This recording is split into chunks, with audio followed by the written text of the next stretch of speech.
internautes yi yéen ñi safoo di seetaan Warkha TV ñu ngi leen di nuyu di leen jaajëfal ci teewlu bi di leen dalal ak jàmm ci seen émission la vie et la vie des jeunes maanaam dundin xalaatin ak nekkin jeunes yi saa su nekk dañuy ñëw ak yéen di waxtaan ci thème boo xamante ne daf leen di intéressé waaye itam daf leen di amal njëriñ tey nag ñu dalal ki nga xamante ni moo di madame Yacine Dia Ndiaye nekk juriste de formation et spécialisée en banque et assurance nekk itam ki nga xam ne moo créé la plateforme Fenta nekk benn plateforme boo xamante ne daf ci def promotion wu jigéen ñi di leen yombalal seen liggéey di ko itam fësal madame Yacine salaamaaleykum. waaleykum salaam. maa ngi rafetlu invitation bi di nuyu suñu mbokk internet yëpp di rafetlu suñu présence fii si Warkha TV. ñu ngi leen di jaajëfal bu baax di la bàyyi nga gën a présenté wu gën a wax mbokk internet yi par rapport ak sa liggéey yow yaay tan. alors man maa ngi tudd Yacine Dia Ndiaye maman entrepreneur épouse et nekk manager Fenta. Fenta, c'est Femmes Entrepreneurs en Afrique. Donc, c'est une structure d'accompagnement qui fait la promotion de l'entrepreneuriat et du leadership féminin en Afrique francophone. Donc, nous, notre mission aujourd'hui, c'est gëna taxawal entrepreneuriat, famille, créer ay entreprises yoo xamante ne ce sont des entreprises créatrices de richesse qui sont pérennes et qui sont aussi innovantes. Donc, c'est loolu la ñuy yëngu. Donc pour ñun jamono ji ñu toll entrepreneuriat waratul nekk loo xamante ne c'est juste par nécessité mais dafa war a nekk loo xamante ne tey jigéen ñi day si doon ay leader mu si teg taxawal ay entreprises yoo xamante ne dina leen mën a permettre aujourd'hui ñu jàppale seen bopp créer aussi ay emplois nekk ay actrices de développement. ñu ngi lay jaajëfal bu baax si wuy si li nga wuy si suñu invitation ñu ngi dalal itam ki nga xamante ni moo di madame Tabara Gakou nekk entrepreneur moom tamit nekk à la tête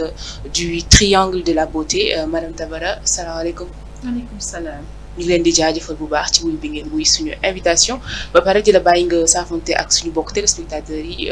wax leen yow yaay kan.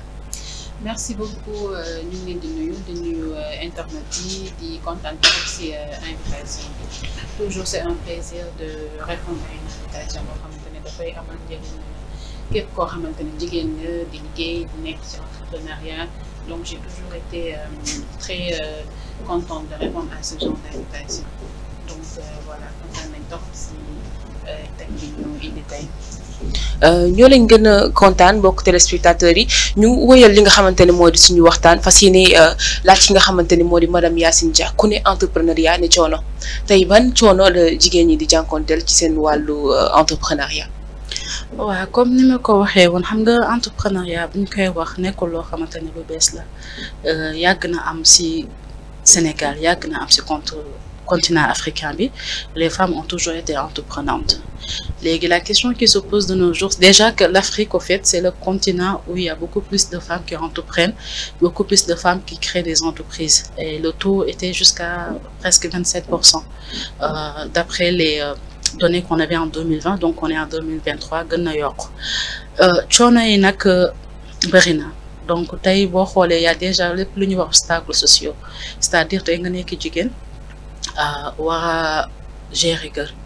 war a gérer ay doom bëgg teg activité professionnelle yombul tey il y a parfois aussi li nga xamante ne mooy nekk ni ñenn ñi tey seen borom kër yi par exemple du leen bàyyi comme il faut jàppale ñu leen pour ñu gën a mën a réussir ci entrepreneuriat bi boo paree ci loolu ñu ngi wax ci wàllu tey accès à l'information pour jot ci information yi xam tey lan mooy créneau porteurs yi par exemple xam tey fan laa war a jëlee financement xam tey ñun ñoo ma war a mën a jàppale ci par rapport ak secteur bu ma nekk bi nan laay doxalee ak lépp nekk na yu obstacle yoo xam te ne tamit jigéen ñi dañ koy jànkonteel accès à la formation boo xam te ne na la mën permettre aujourd'hui booy entreprendre tamit dina baax nga commencer ci am métier. lu ngay def li bëgg ci entreprendre tey nga gën ci former wu donc parfois l'accès à cette formation là c'est pas évident pour tout le monde nga ñëwaat ci wàllu accès au financement mu nekk loo xamante ne tamit nekk na problème tey ci femmes yu entreprendre yi parce que la plupart du temps bu ñu nee entrepreneuriat rek ne féminin dañ koy lier ak lépp luy microcrédit lépp luy micro entrepreneuriat donc femmes yi tout le temps pourtant elles sont très actives et participent à l'économie du pays mais gisuñu seen bopp en retour comme il faut donc loolu tamit nekk na jafe-jafe yoo xamante ne jigéen ñi dañ koy am en tant que tel nekk na tamit parfois si obstacle yu may wax yi tamit parfois si violence yi yu ñu jànkonteel en tant que femme nga war a tey am accès au marché tamit da si am parfois c'est-à-dire que sa entreprise tey yaa ngi bëgg am yenn marché yi doo ko mën a am mu indi problème de formalisation par exemple problème de garantie problème de fonds de roulement donc loolu yëpp nekk na si jafe-jafe yoo xamante ne jigéen ñi dinañ ko jànkonteel tey bu ñuy bëgg a entreprendre en tant que tel et aussi manque de confiance en soi tamit day ñëw taxaw manque de leadership day ñëw taxaw ndaxte entrepreneuriat dafa laaj gëm sa bopp entrepreneuriat dafa laaj tey nga nekk visionnaire xam foo jëm nekk un bon manager pour mën a diriger entreprise donc mu doon loo xamante ne te nit ñi soxla nañu jigéen ñi soxla nañu renforcer ci seen capacité entrepreneurial managérial technique mu nekk loo xamante ne ñu chaque jour bu ñu xëyee ci la ñuy dox donc ba ñu commencé suñu plateforme bi nga xamante ne ma féminité lañ ko gën a xamee ci réseaux sociaux yi lu ñu njëkk taxaw tey mooy accès à l'information. C'est important. À travers les contenus ñu doon défi sur les réseaux sociaux à travers l'inspiration qu'on faisait en ni koy waxatee montrant des modèles de femmes yoo xamante ne tey dañu entreprendre réussir ci des femmes inspirantes mu doon tey ñu ngi xam à l'échelle nationale internationale mais ñoo xamante ne tamit ñu ngi ci zone rurale bi nekk fa ay jàmbaar aussi ce sont des modèles de réussite yoo xamante ne dañ leen war a gën a mettre en avant donc ci loolu la ñu commencé sensibiliser aussi sur les thématiques de l'entrepreneuriat boo bëggee entreprendre fan nga war a démarrer yan opportunité lañ fi teg yan mécanisme la fi état bi teg loolu ci la ñu gën a taxaw tey après tamit di boole jigéen ñi ñuy créer ay synergie mais aussi di mun waxtaan seen biir parce que parfois métier bi yu njëkk am mooy que ñu xam na ni ñoom lu ñuy vivre lu elles sont passées dessus sam beneen moroomu jigéen mu ngi koy dund keneen ak keneen kenn ki peut-être amaana étape boobu noonu dépassé na koo pare mu ngi ci beneen étape te expérience boobu noonu mu am mën na la jëriñ ba yow doon def même erreur yi boo leen àndee nekkoon ensemble donc c'est ça aussi qui fait la force de ma féminité parce que c'est toute une communauté qui est derrière de femmes entrepreneurs dans divers secteurs, mais aussi des femmes africaines qui ne sont pas seulement des Sénégalaises, surtout dans la partie ouest africaine, mais togolaises, des Ivoiriennes, des Guinéennes et tout ça. D'accord, mu mel ni kon problème yi bëri na et là vous parlez déjà de ma féminité naka lay andi ay solutions par rapport ak loolu noonu. Et c'est important juste revenir ak madame Tabara par rapport au financement elle l'a dit c'est un problème l'accès au financement tey jii yéen à votre niveau comment vous voyez ça? Alors, bon, accès au financement au niveau de ñun entrepreneurs yi nekk na lu xaw a jafe la trop parce que man en 2012 je pense parce que j'ai une formation de banque finance sama mémoire le thème c'était le sous-financement des PME dans un contexte de surliquidité bancaire donc ba may def mémoire boobu di ko soutenir j'étais même pas entrepreneur mais après avoir fait 5 ans de formation ba xam lan mooy banque xam lan mooy les rouages comment on fait les financements et tout de suite je me suis dit lii c'est pas adapté au PME ou au type d'entreprise yi nga xamante ni man j'aspire à faire cela parce que man dama mës a am deret entrepreneur ki sama yaram en fait toujours lépp luñ ma jàngal rek dama naan mais lii ñun ñi nga xamante ni jaaykatu jën bi jaaykatu kii bi te ñoom ñoo constitué société bi en réalité dama ne c'est pas adapté et j'ai fait cette soutenance et j'ai eu une très bonne note ça veut dire que voilà le thème il était d'actualité et ba ma duggee après ci entrepreneuriat créer sama entreprise am ay employés ci laa gën a dëggal loolu nga xamante ni c'était juste par théorie mais après dama ko dund en fait parce que financement surtout ki nga xamante ne am na potentiel am ba pare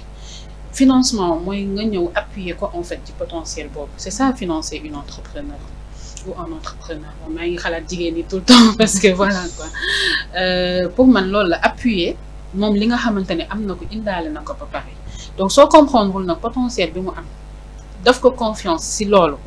wóolu ko jàppale ko et sans trop de barrières rek mooy yow da nga koy freiner en fait tey jii boo xoolee entrepreneur yëpp dañ lay wax fi ma jaar li ma daj li ma lii ñoom ñëpp ku ci toog benn cursus la boo xamante ne boo la ko expliquer da nga naan mais comment elle a fait. Moi, par exemple, j'ai commencé à travailler avec ma bourse. Je suis toog di xaar ay affaires au financement. Sama bourse bi ma njëkk am université laa njëkk liggéey. Après, ma continuer lépp lu ma am ma réinvestir ko. Parce que dans ma tête, ce que je concevais, c'est que 100 francs boo am ci sa loxo que ça soit prime de stage que ça soit un salaire que ça soit lu ñu la may lu mu mënti doon c'est un financement sans remboursement et sans intérêt. maanaam yow bu ñuy yëkkatee 100 000 francs fay la ko salaire jàppal ni financement la boo xam te ni kenn du la wax delloo ma ko kenn du la wax teg ci dara. c'est plus sûr. Donc yow soo ko jàppee noonu tous les mois tu penses avoir benn financement boo xam te ni da nga koy réinvestir. Aujourd'hui tout ce que j'ai bâti c'est sur cette vision là lépp lu ma mënti am dama koy réinvestir. Et c'est même ça qui a fait grandir même la société parce que loo liggéey tey sa chiffre d'affaires bu subaa yaa ngi ko defaat réinvestissement. Ça c'est un process que j'ai fait personnellement. Donc pour te dire que financement yàgguñu ci vraiment bàyyi xel parce que tellement dès le début on savait que c'était pas adapté. Deuxième chose tey jii ki nga xamante ni dafa soxla financement am projet am potentiel bi commencé ci ba pare nga ñëw nga ne ko man pour me financer la il me faut des garanties mais il a même pas encore commencé à travailler pour jënd dara lu mu moom xam nga problème a ngi foofu premier problème. Deuxième problème mooy yaa ngi ko defal benn financement peut-être elle va te demander 5 millions nga ne ko non après un comité on t'accorde 2 millions ou 1 million yaa ngi dagg aussi projet parce que en réalité elle a pas besoin de 1 million ou 2 millions elle a besoin de financer benn projet moom te ne c'est clair dans sa tête. Par exemple bu dee kuy jaay jënd dama bëgg jënd 5 millions jënd 5 millions am naa benn marché ma jaay ko nii gagné ci 6 millions ou 7 millions léegi yow soo ko joxee 2 millions wala 1 million da koy dugal ci leneen parce que xaalis la dina ko jël da koy dugal ci leneen te du adapté ak moom liy yokk affaire am. Donc problème yooyu yëpp dañ koy jànkuwanteel sur le terrain di nga dem nag à un moment donné ba mu te ni forcément tu en auras besoin tu vas aller vers les banques et avec leurs conditions qui est hyper très difficile. Les taux de remboursement aussi. Les taux de remboursement, la confiance qui n'est pas là, parfois processus yàgg yi ba nga xamante ne yow finalement sa problème sax réglé nga ko autrement après mu soog donc il y a un décalage je trouve si problème mu demande de besoin de financement bi ñu soxla en tant qu'entrepreneur ak li ñuy offrir sur le marché. D'ailleurs loolu moo tax actuellement tontine yi ñoom ñooy répondre avec tout le lot de problèmes qu'ils ont tontine yi ñooy répondre aux besoins de ces femmes. Parce que voilà di nga dugg tontine boo xam te ne xalaat nga ne projet bi nga bëgg montant bi la nga xool tontine bu toll noonu il y a des risques bien sûr mais au moins tu essaies de répondre à ta demande de financement. Donc voilà c'est en général les problèmes qu'on a si question boobu. Elle a parlé des tontines pour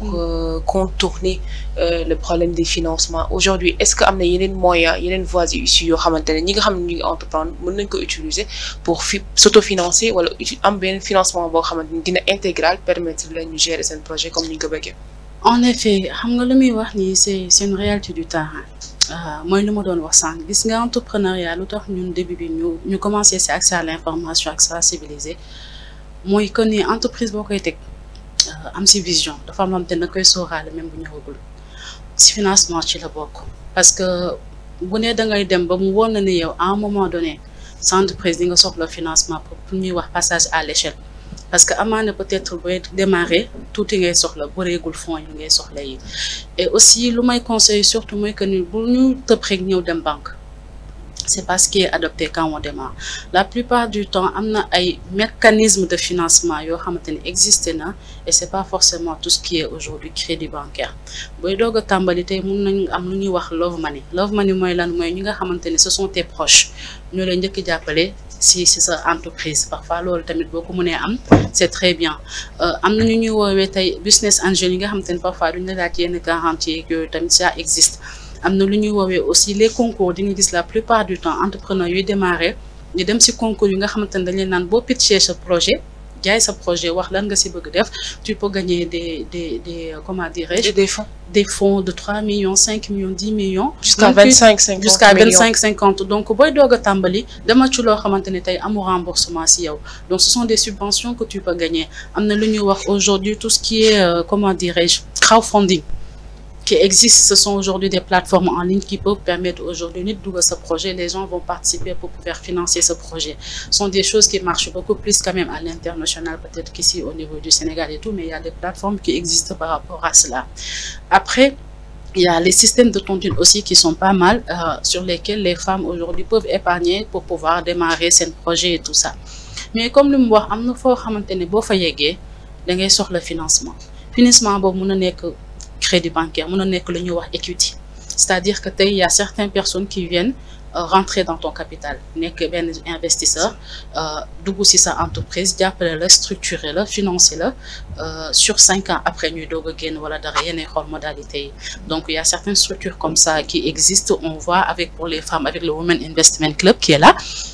au niveau du Sénégal et il y a Teranga Capital aussi qui est là il y a pas mal de structures qui font ça avec les startups mais benn problème mooy am mooy que ni comme li mu wax manque de confiance boobu lu koy indi parfois c'est le manque de formalisation parce que banque tey buy ñëw di la lebal sax xaalisam il faut que mu gis ni tey am nga benn historique boobu mooy lan tey mooy déjà nga bancarisé lu nga am yaa ngi koy dugal ñu ngi gis traçabilité bi ñu ngi gis ne activité bi mu ngi dox am na ay entrée ay sortie tenue de comptabilité am sa registre de commerce seen NINEA aujourd'hui di fay say impôt li lépp en tout cas banque bi il faut que ma gis ni ne yow sa activité mi ngi dox am na sortie am na entrée loolu au fur et à mesure bu dee da nga nekk ci banque boobu 2 ans ba 3 ans mu gis ni ne yow mi yaa ngi tenir comptabilité yaa ngi tenir ay état financier boo demee bay wut ay prêt ci lay gën a yomb ci yow te parfois jigéen ñi partie boobu yëpp dañ koy bàyyi. effectivement dañuy bàyyi fo dañ koy informel donc informel boobu tamit benn moment donné boo ñëwee daf lay dab parce que bu dee ci saa si ba nga soxloo crédit ci ngay ñëw après bëgg ne dama soxla nii am na benn historique bu ñu lay laaj amoo ko doo mën a dem problème de garantie tamit day am parce que la plupart du temps nit ki day ñëw amul xaalis ne man dama soxla 10 millions banque bi ne la au minimum il faut nga def déposit 10% du montant wala dara 1 million wala dara dina indi problème famille. Maintenant, il y a certains mutuelles aujourd'hui qui te disent que ok mën nañ la tegal xaalis bi mais après dépôt de l'argent dinañ ci gindi ñun déposit bi par exemple sur les 10 millions on va enlever les 1 million les intérêts on va donner les 8 millions et quelques qui restent donc yooyu yëpp dafay am moo tax lu may wax ni vision la même bu dee sax xam nga ni peut-être yow boo demee ba sa entreprise di taxaw fii ak 3 ans 4 ans di nga soxla financement formalisation da nga koy tàmbali dès le début te ñun loolu ci la ñu doxoon def sensibilisation autour d'une tournée nationale où on parlait des enjeux de la formalisation et de la digitalisation c'était même avant Covid parce que man ba may waxtaan ak entrepreneurs yi xool opportunité yu ñu teg yi yëpp yu amee te mënuñu fexe ñun ba am ko ba accéder ci je me suis dit nañu toog ñu xoolaat réellement qu'est-ce qui nous empêche aujourd'hui de pouvoir accéder à ces opportunités-là et tu te rends compte que ne formalisation benn partie ci la bokk mooy problème bi donc qui parle de financement wax tamit problème de survie des entreprises tey ñu ci ëpp dañuy am entreprise 6 mois 1 an mu dem est-ce que tey tamit problème accompagnement buy ànd ak financement bi accompagnement technique bi est-ce que tey loolu tamit jotuñu soulever ko waaw xam nga tey da ngay gis entrepreneur ku jug ne la commencé ma parce que aw ma financement c'est pas un souci au début quand on démarre en tout cas moi je le pense parce que bu demee ba ci biir tu te rends compte que li nga soxla c'est pas forcément un financement c'est surtout un accompagnement technique c'est déjà aujourd'hui travailler le modèle économique et la viabilité de l'entreprise lu ma bëgg jaay li lu ma bëgg dugal ubbi ci projet entreprise tey est-ce que viable na est-ce qu'il y a une part de marché qui est là est-ce qu'il y a vraiment aujourd'hui l'offre répond à la demande du marché surtout ça la ñu war a njëkk taxaw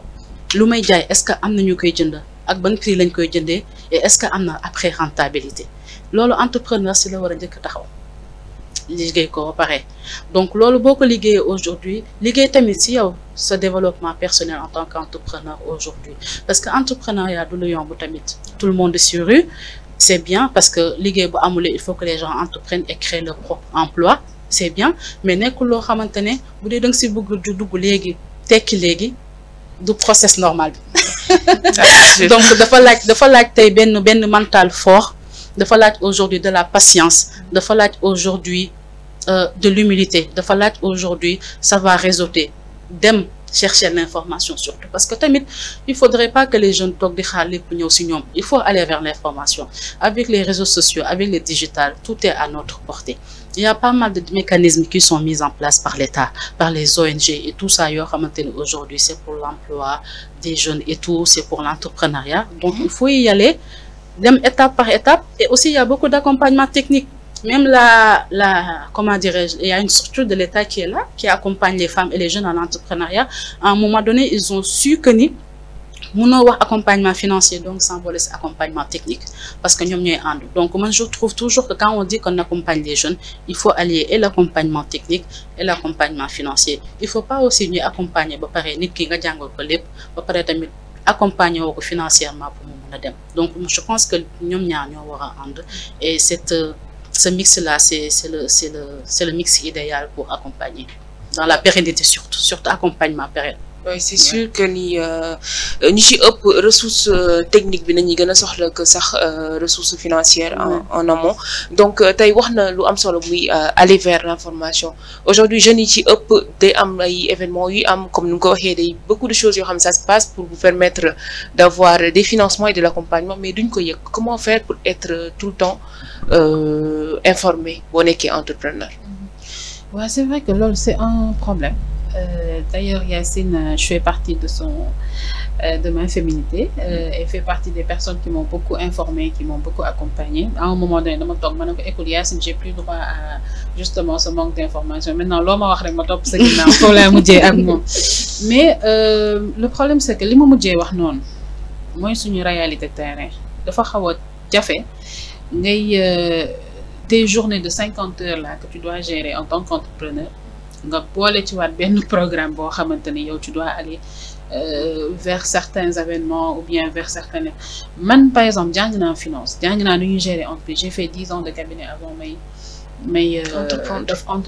entreprendre je conseille les entreprises à être formelles à être en règle man ci sama bopp maa ngi doon conseiller ne leen lii mooy jaadu lii mooy yoon mais ba ma nekkee entrepreneur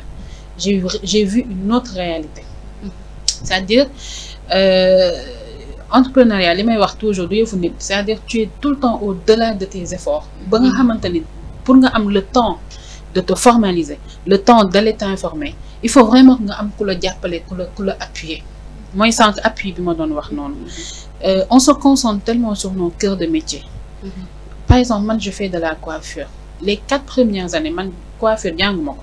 les 4 premières années si salon ba sax laa dëkkoon foofu c'est-à-dire que toutes mes journées, c'était me lever tôt le matin, gérer le salon, gérer l'équipe. Je me retrouvais avec une trentaine d'employés. Man sama bopp ma nekk xale buy gérer 30 jigéen yoo xamante ne ñu si ëpp ñoo ma mag nga nekk ci mood boobu pendant 4 ans yoo xamante ni tu étais juste là à mettre en place yow sa équipe. Ce vision parce que li ma indi ci coiffure aussi fekk ma ko fi woon donc il fallait que ma imposer ko ci marché bi c'est-à-dire le retour au naturel man je suis dans les coiffures naturelles dans les soins capillaires dans les réparations donc napp yi défriser tous les types de cheveux donc loolu amul woon torop ci marché bi donc il fallait nga imposer donc ça m'a pris 4 ans où c'est-à-dire matin midi soir j'étais dans ça donc mënoo woon nekk fii nekk fële et pourtant juste xam naa je suis consciente parce que nee naa la dama doon liggéey pour jàppale yeneen entreprises à être formel donc xam naa ni fa lañ war a dem j'en suis très consciente mais pour nga am temps boobu noonu c'est comme si on nous en demandait encore toujours plus li ngay def d'accord bëri na mais encore dolli en fait foofu lañ toll en réalité imaginez depuis le Covid tous les efforts qu'on a fournis pour garder suñu entreprise yi ñu taxaw tous les efforts physiques ñun dañ daan tëdd man tëdd naa feebar presque 8 mois alité après Covid bi mais l'entreprise continue à marcher lan est-ce que force bi ñuy def loolu mën nañ ko boolewaat encore ay il faut voilà est-ce que comprendre nga un peu donc qu'est-ce que vous proposez lan moo doon arranger tey entrepreneurs yi c'est que structure yi nga xamante ni ils sont là pour l'entreprise ñu ñëw fekk ci entreprise yi accompagner leen maanaam ñu ñëw ñoom à notre niveau jox ñu wàcc ci vers vous exactement pour vous accompagner parce que aujourd'hui le tissu économique bi nga xamante ne entrepreneurs yi moom lañu dañu bëri macha allah te bu fekkente ne 5% wala 10% ñoom ñooy am juste un temps ou bien une occasion ou bien le moment d'aller vers ça ba jot ci il reste énormément de personnes donc moi ce que j'appelle à faire mooy que ne ñi nga xam ñoom peut-être mën nañu xam cibler gis parce que on est ñun dañu feeñ nañ. tey sur le net surtout c'est possible. on est sur les réseaux sociaux on est partout foo dem tey jii ki dàq jaay ñiy jaay légumes xam nañ leen ñiy def digital xam nañ leen ñiy def ils sont là quoi parce que ñoom dañuy soxla visibilité mais dañ leen di gis et puis même ñoom sax dañuy ñëw vers nous parce que c'est nos clients ñi nga xam ne dañu nekk ci. les structures étatiques d'accompagnement et tout ça mais ce sont nos clients dañuy ñëw xam nañ donc parfois ñoom dañu war di wàcc tuuti ci terrain bi ñëw laaj la lan nga soxla lan nga lii c'est vrai que ñun ñoo war a dem uti information mais suñu journée 50 heures yooyu moo ñu sonal en réalité le terrain il est très man daal en tout cas li ma jàpp mooy entrepreneuriat du yëfu nit extra man dama mujjee jàppee ko jaamu yàlla sax parce que c'est tellement dur que voilà, mais on nous en demande encore plus. Non, tu dois te formaliser, tu dois être là, tu dois être... Donc non, c'est des efforts en plus boo xamante ne li ñu gàddu dafa dis ba pare. D'accord, donc l'information doit aller dans les deux sens. Ba tey ku wax ci information parler des taxes et des impôts parce que bari na jeune entrepreneur yoo xamante ni éducation fiscale boobu noonu ñun amuñu ko. da ngay dem ba ci biir les choses te tombent dessus. après nga nekk ci ay problèmes. Donc à la base bu nit ki commencé rek fan la war a dem pour xam ne moom kat nii ak nii la war a fayee nii ak nii moo koy yombalal. waaw xam nga Tabara lu mu wax léegi am na solo mais je reviens sur ça pour dire que je suis pas là pour être comment dirais-je porte-voix des institutions et tout mais de plus en plus quand même il faut reconnaître qu'il y a des efforts qui sont faits par rapport à cela parce que là on parle maintenant de guichet unique de formalisation des entreprises yi nga xamante ne tey structures yi nekk yu gérer yi dañu lëkkaloo en une journée aujourd'hui mun nga am sa NINEA am sa registre de commerce en même temps war a mën a def say déclarations et tout. Donc ça existe. ba ma demee Saint-Louis di fa former ay jigéen di leen wax intérêt formalisation ak acteurs locaux yi si bopp na la ñu war a mën a jàppale aussi c'est un problème qui s'est posé parce que tey jigéen bi nga xamante ne dafa nekk ci àll ba war a xëy dem tool gérer kër togg añ nga ne ko nu jug tey par exemple c'était au niveau de Saint-Louis du département de Saint-Louis nga ne ko nu jugee ba Gandiol wala dara pour dem ba ci biir Saint-Louis ci ville bi pour dem formaliser wu foofu kooku du am jot bi et ça facilite pas la formalisation donc de plus en plus loolu ñu ngi décentraliser maintenant au niveau des communes c'est-à-dire que jugee ci côté départemental dem ba au niveau communal il faudrait qu'aujourd'hui ñu gën a accéder au service nit ñi fu leen gën a jege tey pour ñu koy gën a mën a def donc loolu déjà am na ay jëmbatuñu ci def j'espère que dina am suivi en tout cas et que ça va être quelque chose de pérenne dina leen jàppale beneen côté bi lu mu wax ci impôts et taxes yi c'est vrai que tamit on parle beaucoup de formalisation mais à un moment donné c'est quand est-ce on est bien pour pouvoir le faire si yenn yi parce que parfois bay doog a démarrer charge yu lay incomber qu'on se dise la vérité dina tax nit ki parfois daw côté fiscalité bi et tout parce que entreprise bi dëgëragul yenn dëgëree bu mu nga bëgg ko fayloo yenn yi et je pense que sur ça aussi peut-être am na ay jéego yu taxaw yoo xamante ni maintenant il y a un montant minimum forfaitaire que tu payes par année par rapport ak par rapport ak sa chiffre d'affaires nu mu toll et tout après quand on revient au niveau des impôts fiscalité en termes de formalisation, on dit qu'au niveau du Sénégal, 97% des entreprises sont informelles. Ouais. Et quand on dit ça, ça veut dire quoi? C'est-à-dire que ni ku wax loolu da ngay naan mais man est-ce que formellement parce que def naa sama NINEA am naa sama registre de commerce donc je suis formé ñu la loolu kese de formalisation ñu la d'accord ñu ne la nga ne lan moo stop ñu la xam nga ne da nga war a tenir comptabilité ci formalisation la bokk nga ne d'accord mais je tiens ça ba tey lu tax nga ne formellement nga ne est-ce que yaa ngi fay sa impôt yaa ngi tenir fiscalité nga ne pourtant maa ngi tenir sama fiscalité maa ngi fay samay impôt comme il faut et tout ça mais ba tey formalisation bi des na nga ne mais lan moo des ñu ne est-ce que yaa ngi fay caisse de sécurité sociale est-ce que déclaré nga say employé est-ce que yaa ngi fay waa IPRES est-ce que yaa ngi fay waa IPRES loolu yëpp ci formalisation la bokk nga ne pourtant def naa loolu yëpp ba tey lan moo des ñu la ci sa secteur d'activité bi nga nekk bi ci boppam boo ñëwee ci wàllu agroalimentaire est-ce que tey say produit am na Fra lu ñuy wax autorisation de fabrication parce que tey booy jaay da nga war a am autorisation de fabrique lu ñuy wax Fra tey ci yenn secteurs yi est-ce que am nga ko est-ce que tey condition yu sa secteur spécifiquement di laaj bu dee artisan nga wala yeneen am na ay affaires yu ci tegu est-ce que yaa ngi koy remplir donc c'est tout un processus te boo ci manqué rek dañ lay boole peut-être ci ko informel et après le plus difficile aussi c'est de rester formel parce que nit mën na formel dem ba ci biir encore delluwaat ci informel parce que c'est ça le réel défi faire que les entreprises restent formelles après yow booy daw loolu ne man du ma fay impôt dina am leneen looy ñëw loo xamante ne moom lay gàllankoor parce qu'il faut pas seulement regarder les inconvénients il faut aussi regarder les avantages quand tu dis que je veux accéder au marché surtout les marchés publics aujourd'hui que ce soit les marchés publics am na loo xamante ne dañ la koy laaj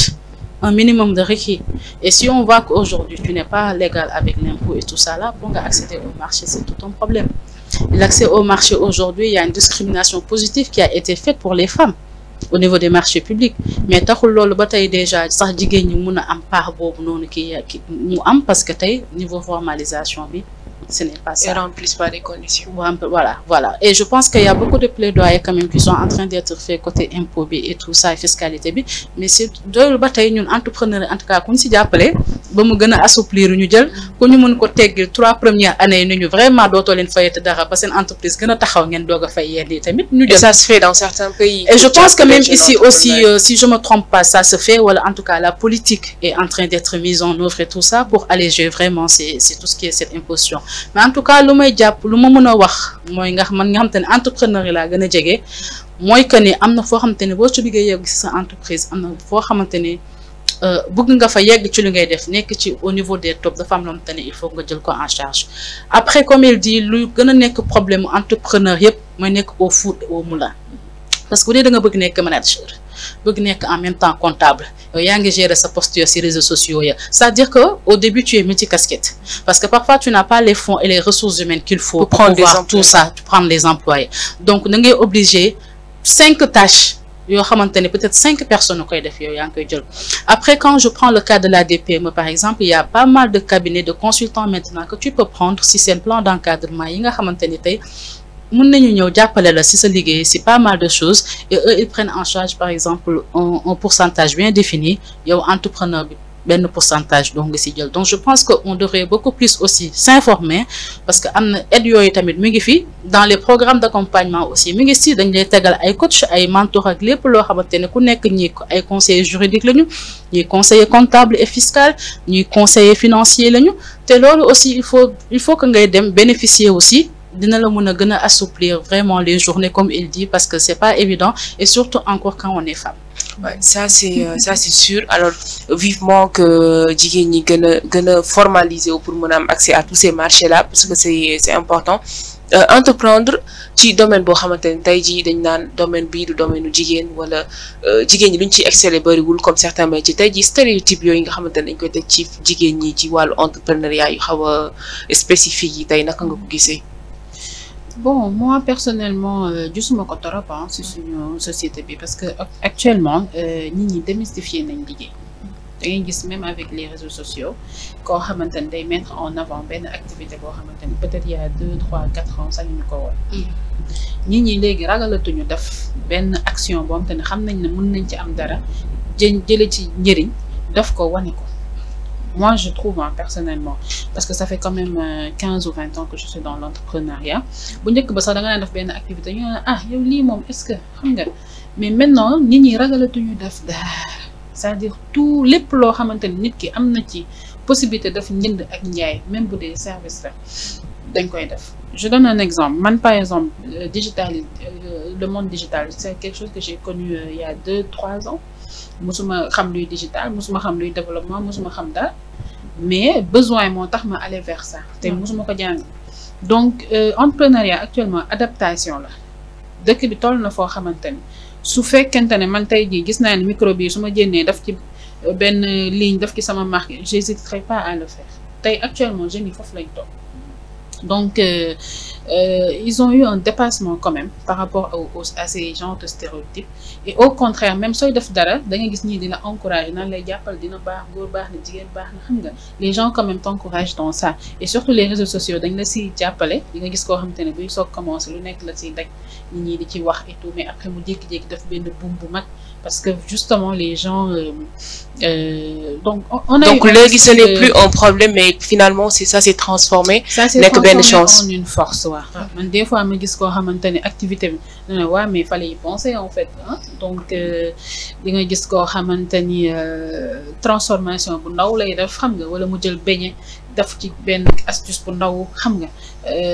voilà wala man par exemple engagé di jiite ay nit yu bëri musuma woon xalaat ni je serais capable de faire ça loolu en général dañ naan ku bëri poigne xam nga wala ñu koy xaar ci góor wala dara mais man musuma woon xalaat ni loolu dinaa ko mën te pourtant je le fais donc loolu noonu ay adaptation la dañuy wax naan ku xawma lan ku enfin ku amul pexe daal il faut que nga ñàkk pexe la il faut nga kii waal et je trouve vraiment ça valorisant que des femmes fassent aujourd'hui des TikTok bi da ngay gis par exemple ay camionneuses xam nga di gis ay yoo xamante ne il y a 2 chauffeurs de taxi voilà on voit maintenant tout quoi vraiment et c'est vraiment valorisant moi je trouve Oui, et aujourd'hui, beneen question boo xamante ne day posé wu en tant que femme booy entreprendre et généralement on le demande pas aux hommes naka ngay def pour sa vie professionnelle ak sa vie personnelle nga mën a trouver l'équilibre entre les deux. Je reviens vers la maman que vous êtes. Alors, c'est une question d'actualité, c'est une question qui persiste parce que tey environnement mooy déterminé nit. On est dans un environnement, une société boo xamante ne tey place su jigéen si société bi si boppam dafa diis. Donc tey jigéen yow yaa war a yor kër gi, c'est ce qu'on nous dit, c'est ce qu'on nous a enseigné. Yow yaa war a gérer kër gi, yow yaa war a gérer doom bi. Et de plus en plus aussi les femmes aspirent à être indépendantes financièrement. Elles ont des devoirs tey ku mel ni entrepreneur wala femme salariée wala nga nekk à des postes managers foo mënti nekk tey yaa ngi daw pour amal dara sa bopp pour être indépendante financièrement en même temps aussi yaa ngi war a gérer kër gi et tout ça. Ce n'est pas facile. Ce n'est pas facile, mais je me dis que au fait, pour moi, ce n'est pas, c'est pas toujours de demander beaucoup plus aux femmes. La charge mentale, elle est déjà là, elle est assez présente et ça cause beaucoup de stress, ça cause beaucoup de maladies. Vraiment, doyna. Voilà, je pense que là, ce qu'il faut faire, c'est l'éducation des hommes. Surtout. Voilà. Donc, selon la aujourd'hui, nous savons que jamono ji fu mu tollu tay nit bu xeyé dem nga xëy dem boo leen dajee wax dëgg fa yàlla si nit ak nit dong amul góor ak jigéen mais humainement c'est de se dire que ni war naa mën a jàppale kii sama nawle la mi ngi daw di wuti di indi may daw di wuti di indi ñu bokk kër gi amaana tey diine gi wala leneen def na ni jigéen lañ jàppee ni et encore je me demande si c'est la religion qui le dit, c'est pas la religion qui le dit. On n'est pas forcément obligé de le faire. Société bien du côté et tout ça. On le fait, moi personnellement, je le fais avec plaisir de pouvoir m'occuper de mes enfants, de pouvoir m'occuper de ma maison, mais dans le minimum du possible. Je le dis et je le n'y raté. De moi quoi assumer. Je tiens à ma santé mentale. Le moment là, le moment où demain j'ai besoin d'aide, j'ai besoin de soutien. Et je pense que ça, il faudrait qu'on ñu gën si sensibiliser góor ñu gën si am yërmande jigéen ñi tamit yu nekk si kër gi nekk belle sœur yi nekk belle mère yi ak nangam ak sangam tamit nañu jàppale soutenir seen ay moromu jigéen. Effectivement. Parce que parfois aussi di nga am sax peut-être jëkkër ju la comprendre et tout ça mais parfois am na ñoo xamante ne ce sont la belle famille man jot naa formé ñoo xamante ne dañuy ñëw indaale seen ay nene yu ndaw si formation yi boo waxee xanaa amoo ko bàyyi kër ga mu ne la peut-être nit a ngi fa mais. sañu ma ko wax man am na comme te ba si biir formation dafa demoon bàyyeeg doom ji belle-sœur bokk na kaay jël sa doom comme tal nga formé wu yóbbaale ko donc ça sont des choses yoo xamante ne aussi je me dis qu'entre femmes parfois il faudrait que ñu gën a dawal yërmande suñu biir il faudrait qu'on parle de beaucoup plus de solidarité féminine il faudrait que vraiment mu gën a am suñu biir et aussi qu'on ose aujourd'hui parler de nos ressentis qu'on ose aujourd'hui dire que ni on n'est pas des superwomen. Gis nga superwomen, affaire de femmes fortes là, on a les tout. Moi je dis il faut faire attention à ça parce que c'est beaucoup de charge mentale et de pression qu'on met aux femmes. Moi je suis pas d'accord sur ça. On est des humains comme tout le monde. On se fatigue comme tout le monde. Il y a la définition enfante déjà, c'est quelque chose dont c'est pas évident. Voilà, il y a certaines facultés yoo xam te ne ngay sentir sa yaram ni tey boo amee ñaar ba ñetti doom ak ba nga nekkee jeune fille yenn yi day wàññeeku forcément si yenn yi donc mi ngi noonu ay nit daal bu ñu bokkee dañu war a jàppalante la société se crée parce que on se suffit pas à nous-mêmes sinon voilà c'est ça ku nekk doon ñëwal boppam rek exactement donc comme dañu nekk pour jàppalante ci lépp muy ci muñalanteeg ci lépp na rafet daal ñu gën a amlante yërmande gën a soutenirante et je pense que loolu bu ñu ko defee rek épanouissement day gën a am frustration dina wàññeeku ak stress bi sama xel mu ngi dem si sama benn xarit bi faral di wax liggéeyu kër la tudd amul liggéey góor amul liggéey jigéen waa kër gi ñoo ko war a def et il a parfaitement raison ba tey ma delluwaat ci yow ak par rapport ak même question bi tey en tant que femme gérer une trentaine de dames c'est pas facile gérer waale benn kër gi gérer waale xale yi école bi tout ça comment vous faites pour vous en sortir? Bon man moom li ma jàppale mooy que ne depuis que je suis toute petite dama am modèle boobu ci sama kër déjà sama yaay c'est quelqu'un xamewuma ko sax toog yendoog moom toute la journée en fait li ma ko xamal mooy mu teel a jóg ànd ak sam papa mon père c'est un couturier donc ci moule boobu laa màggee en fait pour moi c'est tout à fait normal en fait ñi may gérer aussi yàlla dénk ko guma njaboot bu may jëlal trop temps mais ñi may gérer c'est des femmes c'est des mères de famille c'est des damay dund loolu ak ñoom en fait donc toujours comment leur faire comprendre équilibre bu ñu war a am entre seen liggéey ak seen famille c'est un rôle que je joue finalement pour ñoom parce que toujours maa ngi leen war a teg ci axe boo xamante ne man dinañ ñëw def seen liggéey correctement mais aussi elles vont se sentir à l'aise par rapport ak seen liggéey da ngay gis kenn ñun dañuy dem ba nga xamante ne nekk duñu sax ay employeurs dañuy dem ba nga xamante ne dañuy nekk ay soutien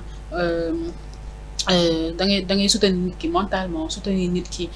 dans sa société ni mu war a doxalee ak ay gorom nag ak ay famille am parce que yow sa intérêt mooy nit ki nekk à l'aise ba mën a bàyyi njabootam ci jàmm ñëw liggéey ci jàmm si lay gën a productif. Exactement. Surtout moi qui suis dans le bien-être parce que ki lay fournir bien-être si elle est pas bien mais tu peux pas profiter du bien-être qu'elle te fournit et il y a une transmission boo xamante ni c'est au-delà même gis nga nit ki bu ñëwee jàkkaarloog yow reetaan la benn reetaan bu neex rek bu jógee ci xol bu sincère rek yow lu mu la mënti defalati baax na donc yow su fekkee ne sa équipe arrivé woo à avoir cette empathie da ngay am problème de gestion et loolu mooy sama quotidien mais des fois damay ñëw ma gis kenn ma xool kanam gi xool kiiwam ma ne ko va te reposer dama toog benn un jour 2 jours wala dara wala kenn woo ma ne ma voilà par exemple j'avais une employée boo xamante ne elle avait perdu son papa mais dama gis à partir de moment boobu day absenté tout le temps wala muy yéex a ñëw wala dara j'ai pris le temps je l'ai appelé mu ne ma Tabara moi je dors plus la nuit xam nga donc ça veut dire que yow il faut que nga jouer même ce rôle de soutien de psychologue en delà nga yokk ko ci sa 50 heures yi nga yokk ko ci donc femmes yi soxla nañ beaucoup de soutien ci seen côté kër surtout ñu di leen di dalal parce que kiy jóg fajar bàyyi doomam bàyyi léppam dem liggéey indiwaat ci kër gi kooku vraiment dañ ko war a dalal mooy li mu wax rek question nit ak nit la rek ce n'est même pas affaire de góor jigéen question nit ak nit la et c'est un rôle que j'essaie de jouer vraiment par rapport ak ñoom et tout le monde même sama ay clients elles le savent et savent que moi je tiens beaucoup à mon personnel je tiens beaucoup à ma clientèle aussi parce que ñoom aussi dañuy indi problème gis nga nit kii ñëw di coiffé wu wala di ñëw maase wu wala dara dafa indaale problème de moom it da nga war a gérer problème am c'est pas évident. Voilà je me rappelle une fois j'ai touché une femme dama ko laal nii rek ne ko madame ça va ça se passe bien rek elle a éclaté en sanglots. ma ne ko mais qu'est-ce qui se passe et tout ça nekkate ba muy jógee këram dafa indaale loo xamante ne lu rëy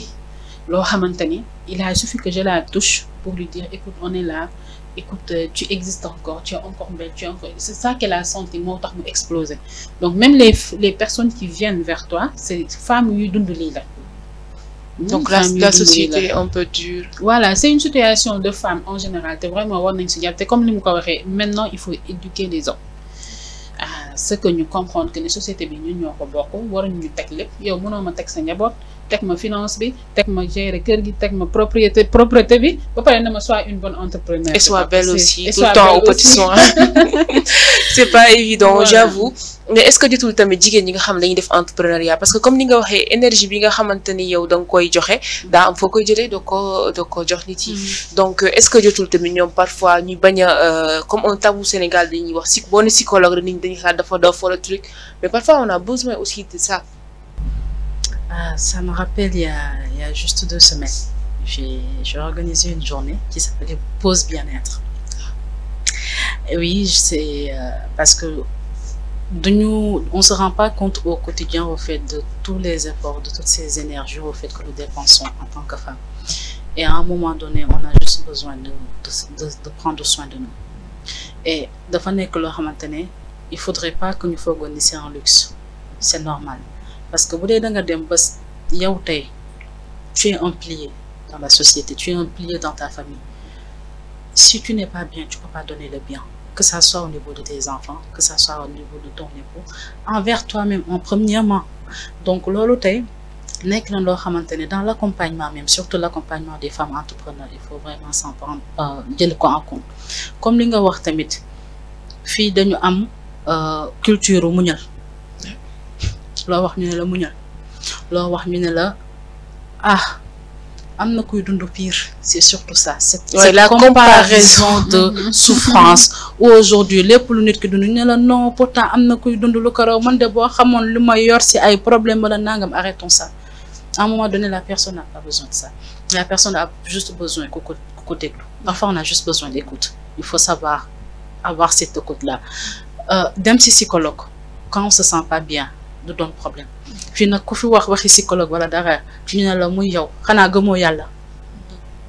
ça a quoi à voir avec la religion mais on est des êtres humains restons dans cette dimension d'humain te ñooñu noonu def liggéey boobu noonu ba mu nekk seen métier c'est pas pour rien donc ça veut dire qu'à un moment donné de notre vie nous tous tey mën nañ dem ba soxla ko parce que tey épreuve mën na jógee fu nekk et il faudrait que ñu bañ ko ñu démystifier ko ba pare xam ni tamit nit ki parfois am na yenn moment yu muy ñëwee si yow ak nu muy mel nga xam ne ni du yow yaay personne adaptée bi il faut savoir l'orienter parce que ça aussi c'est un défi c'est de se dire que ni man peut-être sama xam-xam ak lu ma mën a def ak nit ki fii la toll peut-être benn moment lu mu soxla keneen moo ko mën a jox kooku am na outil yi jàng na ko mën na ko si conseiller mën na ko si guider mën na ko si accompagner et loolu tamit nekk na loo xamante ne waratul nekk tabu dem ci psychologue waratul nekk tabu wala dem ci psychiatre waratul nekk tabu pouvoir parler de manière assez comment dirais-je serein c'est-à-dire que wax ba pare sans te sentir jugé c'est ça aussi nit ñi boo xoolee ano yi nu mu bëree ci réseaux sociaux lan moo ko indi ñàkk am ko waxal parfois di nga am koo xam muy sa xarit muy say famille wala dara mais looy daw jugement bi wala même bu ñu lay jugé da ngeen naan bu ñu xam kan moo nekk ci ginnaaw naan na bëtu mais mu wax lu nekk sama xol les gens parfois ont de plus en plus cette thèse de parler à des inconnus que de parler même à des personnes qui leur sont proches. Ça veut dire qu'il y a réellement souci. Il faudrait qu'on développe notre capacité d'écoute. Écouter sans seulement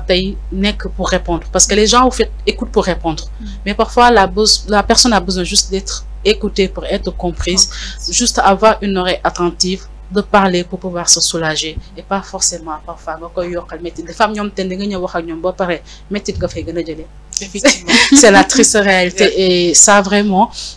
Et ils pensent bien faire. C'est surtout ça aussi le problème. Alors que la personne elle n'a pas besoin de ça. Elle n'a pas besoin de ça pour le moment. Et vous avez c'est de la bienveillance. Il faudrait qu'on développe notre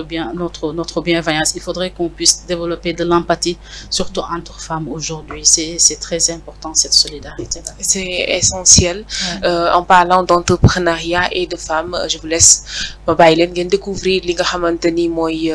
rubrique success bu tay bi tay ñuy waxtaane benn jigéen boo xamante ne dafa jóge ci hôtesse de l'air reconvertiru dem def ji li nga xamante ne moo di stylisme ba àdduna bi yëpp xam ko ma bàyyi leen ngeen xool portrait am ñu dellu si waat ci plateau bi.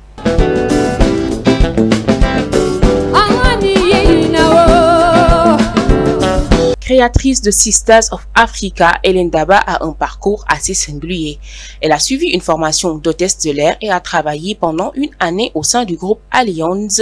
après avoir obtenu son diplôme. Elle a également travaillé pour Air Côte d'Ivoire où elle a effectué des vols entre l'Afrique et l'Europe. En 2012, sa passion pour la mode a refait surface, l'incitant à s'inscrire à l'Institut supérieur de mode pour étudier le stylisme. Aujourd'hui, Hélène Daba est la fondatrice de la marque Sisters of Africa qu'elle a créée en 2013 en collaboration avec sa sœur. Elle conçoit et organise des événements privés dans les boutiques en Afrique de l'Ouest. Elle a même habillé des personnalités et des artistes influentes comme Beyoncé à porter l'une de ses créations. Son objectif principal est de proposer des collections de vêtements locales afin de stimuler l'économie de la région. En tant qu'ambassadrice du mouvement Made in Africa, cet entrepreneur met en avant le savoir-faire et la richesse culturelle du continent. Hélène Daba s'investit pleinement dans le développement de sa marque et aspire à la propulser au plus haut niveau. Par ailleurs, elle est cofondatrice de la fondation Mungoko et exerce en tant que consultante en technique de vente et visual merchandising. Son portrait illustre une femme dynamique et engagée, déterminée à promouvoir la mode africaine et soutenir l'économie locale.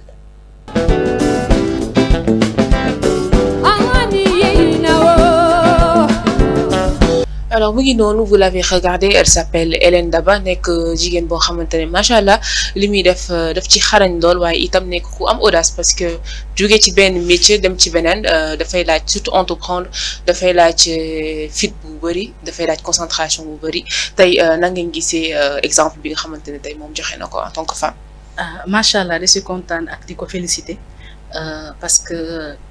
lu mu def nii bari na si ay morom yoo xamante ne lu ñu jàngoon après lu ñuy dem entreprendre vraiment bokkut ñu ngi nii jógee si suñu financière bi jàng si banque dem ba si beauté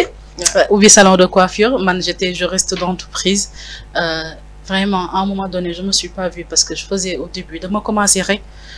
ay recouvrement woo ñi naan leen fay leen di wàcc si terrain bi di recouvrer nekk ci service juridique yi xam nga nu muy demee rek tout le temps tout ce qui est lettre de truc jàppal bàyyi convention yeeg lettre mise en demeure yeeg yooyu c'était benn milieu boo xamante ne je trouvais que c'était un peu stressant les gens étaient dans un mood boo xamante ne moi ça me parlait pas parce que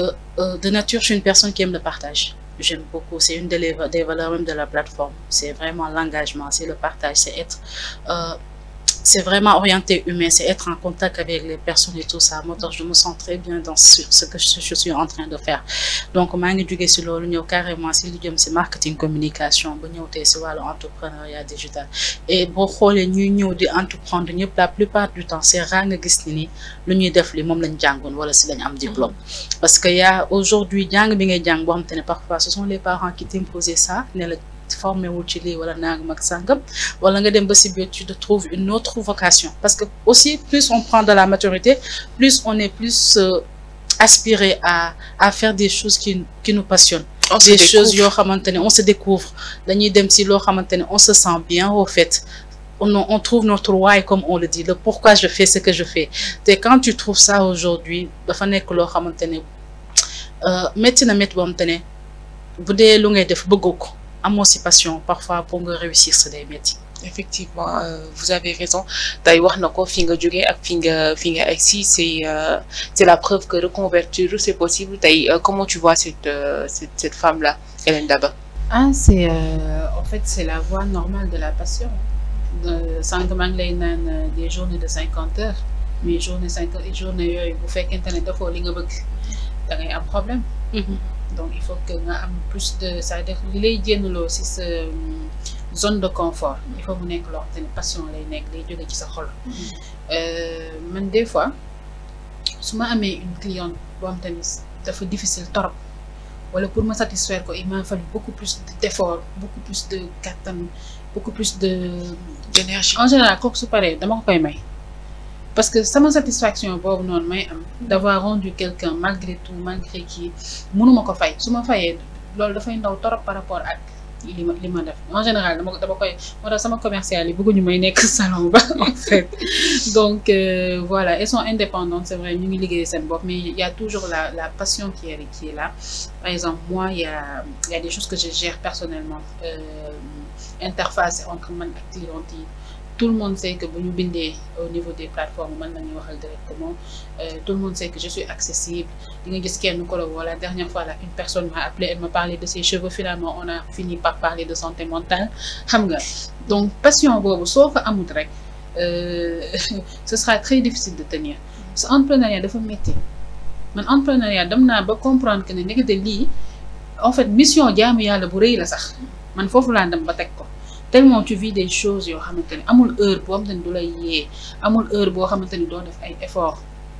imagine yow sa bopp da ngay am ay problèmes mais tu es obligé de déglu ñëpp de sourire à tout le monde da ngay gis des fois même au niveau des réseaux sociaux ñu ñëw wax benn mauvaise expérience très facilement ci réseaux sociaux yi mën naa moment bi nga koy wax sax femme boobu ki nga xamante ni moom moo yor société boobu mi ngi doon dund moom ci boppam sax ay moments yu difficile ba elle était pas en mesure de se satisfaire xam nga yooyu yëpp duñ ko xalaat des fois nga am ay moments très difficiles kenn aussi woo la encourager la wax la benn affaire bu neex rek nga jógaat amaat benn regain boo xamante ni il a juste suffi que kenn encourager la ne la écoute lii xam nga wala je me suis senti bien wala dara rek nga jógaat encore fekk na tu étais bas donc entrepreneuriat dafa xaw a doy waar il faut beaucoup de sensibilité beaucoup de passion fu moom bëgg boo xamante ni day jóge ci sa biir nga exprimer ko c'est ça l'entrepreneuriat en fait. C'est important et que daf lay forcer à te surpasser. Je pense que ça c'est l'objectif même de la vie. Mais li ñu wax tey yëpp comme problème gis naa ci seetlu que ni santé mentale dafay ñëwaat mais développement personnel en tant que yow mi nga xamante ne yow yaa yor plateforme bi dafay ñëwaat donc tey est-ce que mën nañ ne balaa ngay nekk entrepreneur va vers le développement personnel déjà. li ngay wax noonu c'est tellement vrai. Tu regardes aujourd'hui quand on accompagne dans nos modules d'accompagnement voilà même tey sax boo gisee investisseurs yu ñëw investir ci benn entreprise par la plupart du temps li leen njëkk wax mooy que ni on fait confiance à l'entrepreneur. Il finance la personne parfois pas l'entreprise c'est-à-dire que lu ñu njëkk seetlu tey mooy ta capacité face à l'adversité ta capacité aujourd'hui de persévérer.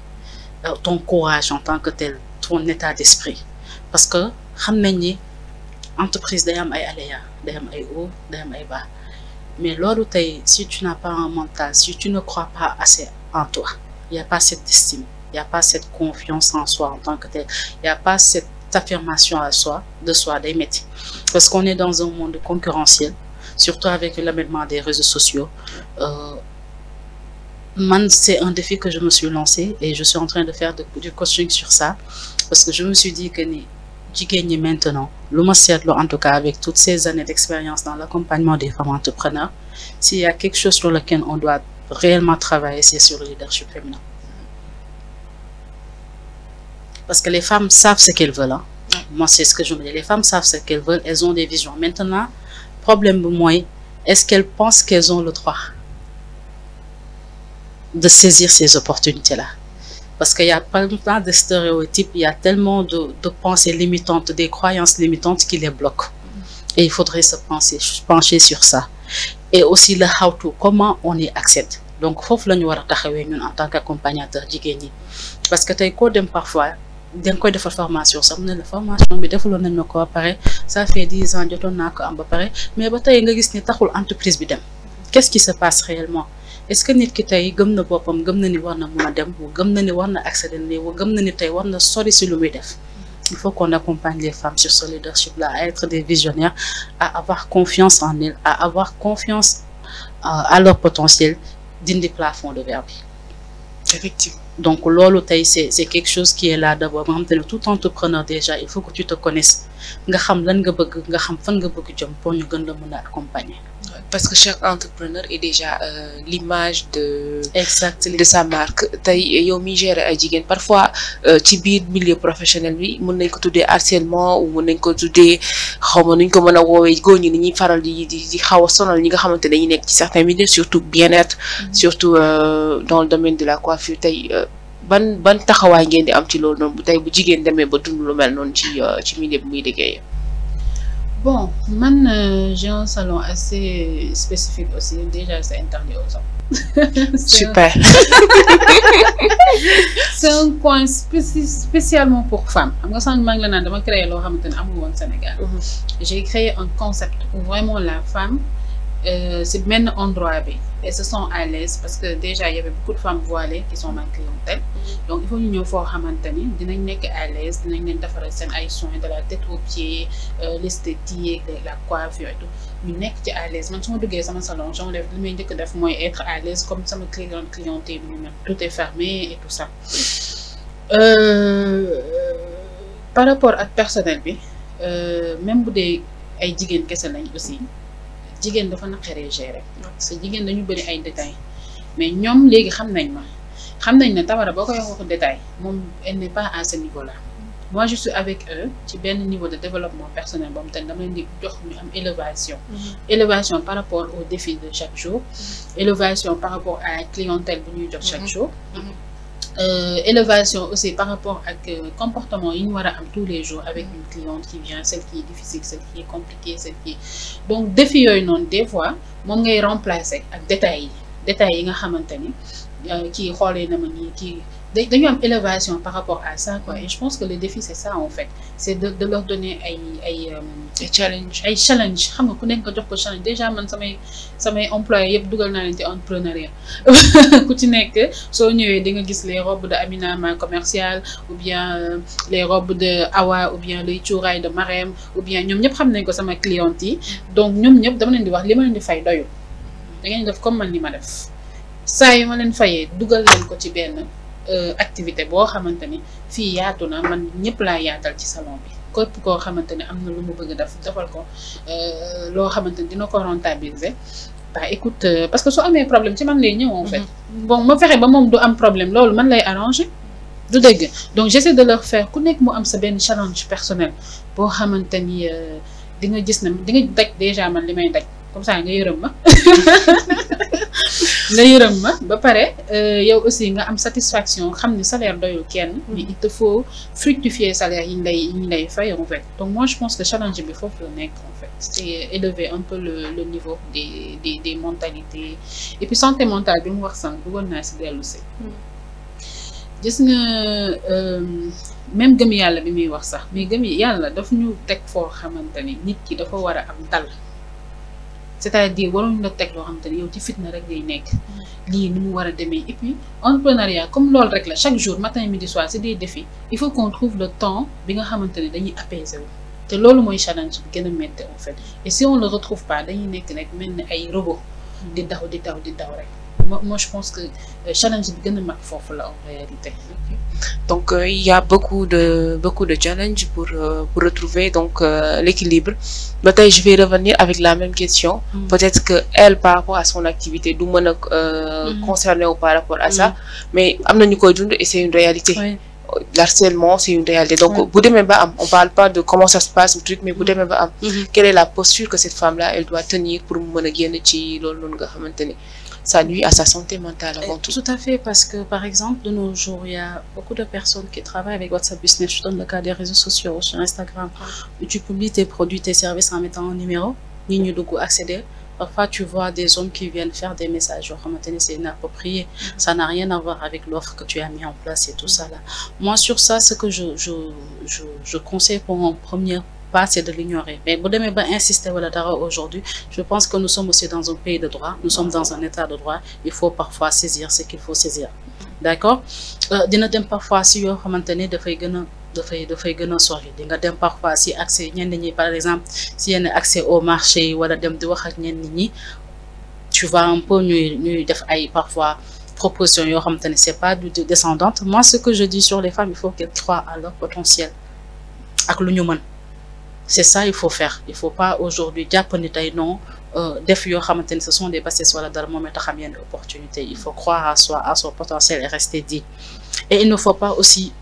hésiter à dénoncer. Il faudrait pas qu'on ait peur de dénoncer parce que du yow yaay boo nekkee victime c'est pas à toi yaa war a nekk place ou koo xamante ne au fait tu es mal à l'aise. C'est ça aussi. Il faut avoir aujourd'hui l'audace de se dire que de dire à la personne ak koo mënti doon. Ak foo mënti nekk ak loo mënti doon je suis une personne j'ai ma dignité si pays bi ni ëpp ma fi ay droit et ce droit là il faudrait qu'on puisse le trouver il faudrait que tout être humain aujourd'hui tout Sénégalais toute Sénégalaise puisse se sentir en sécurité et puisse se sentir égal aujourd'hui en termes de droit si dëkk bi looluy dëkk c'est important et c'est ça aussi il faudrait que ñu def ko il faudrait que ñu dindi peur boobu noonu et que comme on dit la peur change de camp nit ki tey bu tooñee yow mi tooñ yow yaa war a am peur mais c'est pas la personne bi nga tooñ et ça c'est vraiment un accompagnement qu'il faut faire dès le bas âge si suñuy doom l'éducation c'est l'éducation d'abord si suñuy doom yu ndaw si suñuy doom man j'ai appris ça à mes filles nee naa leen ku leen xool ni sax ba ñëwee ne ma maman telle personne m'a regardé comme ça il faudrait déjà qu'on lie cette affinité là avec nos enfants ñu bañ ragal duñu wax tey lu ñu dund ñu am fitu tey exposer ñu tey lépp lu xew seen école wala ci mbedd bi wala au niveau du voisinage il faut déjà établir cette relation de confiance là avec nos enfants c'est très important il faudrait que ñu xamal leen ni ñoom ñu jigéen elles ont les mêmes droits que les garçons que les garçons aussi ont les mêmes droits que les filles et que ku nekk tey voilà je suis dans mon pays je dois me sentir en sécurité on sait qu'après dans la mise en œuvre et la faisabilité parfois ça se passe pas comme ça ñu bëri ñu ngi subir yenn violence yi après ñoom la ñuy teg comme ay ni ñu koy waxatee les responsables alors qu'elles sont des victimes et je pense que sur ça am na liggéey yu bëri yoo xamante ni quand même suñuy moroomu jigéen ñoo gën a accès wu si lutte yooyu noonu ñu si def ay liggéey yu am solo te war nañ leen gën a jàppale gën leen appuyer pour lu ñu def li gën a am impact. Et c'est important donc santé mentale ki nga xamante ne moom mooy nekk di entreprendre taxawaayam posture am li muy liggéey li muy jaay et tout ce qui se passe dans le milieu de l'entrepreneuriat bu ngi noonu tey loolu lañ leen andiloon bu mel ne temps bi daf ñu xoj ñu remercier bu baax ñi nga xamante ne ñoom lañ dalaloon ci plateau bi di madame Yacine Dia. Merci beaucoup d'avoir répondu à notre invitation. Merci maa ngi leen di jaajëfal di leen remercier et di leen wax bonne continuation. Merci à vous madame Tamara Gakou vraiment merci beaucoup ci déplacement bi ak wuy si bi. Tout le plaisir est pour nous c'est des moments de partage yoon tamit ñun sax après bu ñu génnee fay dañuy jàngat autre chose dama bàyyiwaat xel leneen encore donc voilà on est très man dama kontaan toujours sumay bokk plateau ak ñu mel ni Yacine vraiment c'est des personnes qui soutiennent beaucoup les femmes qui soutiennent énormément donc di ko remercier même man personnellement parce que am na fu ma jëlee aussi yóbbu ma feneen. C'est une entrée dans moi aussi j'apprends beaucoup de vous m'inspirez beaucoup chaque jour aussi et je pense que c'est ça qui fait comment dirais-je la beauté de la communauté. Effectivement. Merci à vous. Alors remercier leen yéen itam chers téléspectateurs yi ñuy suivre depuis vos maisons depuis vos smartphones ñu ngi leen di sant di leen gërëm di leen jaajëfal bu baax di leen joxaat rendez-vous une prochaine fois pour beneen thème buy concerner bien sûr la jeunesse man ak yéen ak ñun ñëpp jaa ngeen jëf.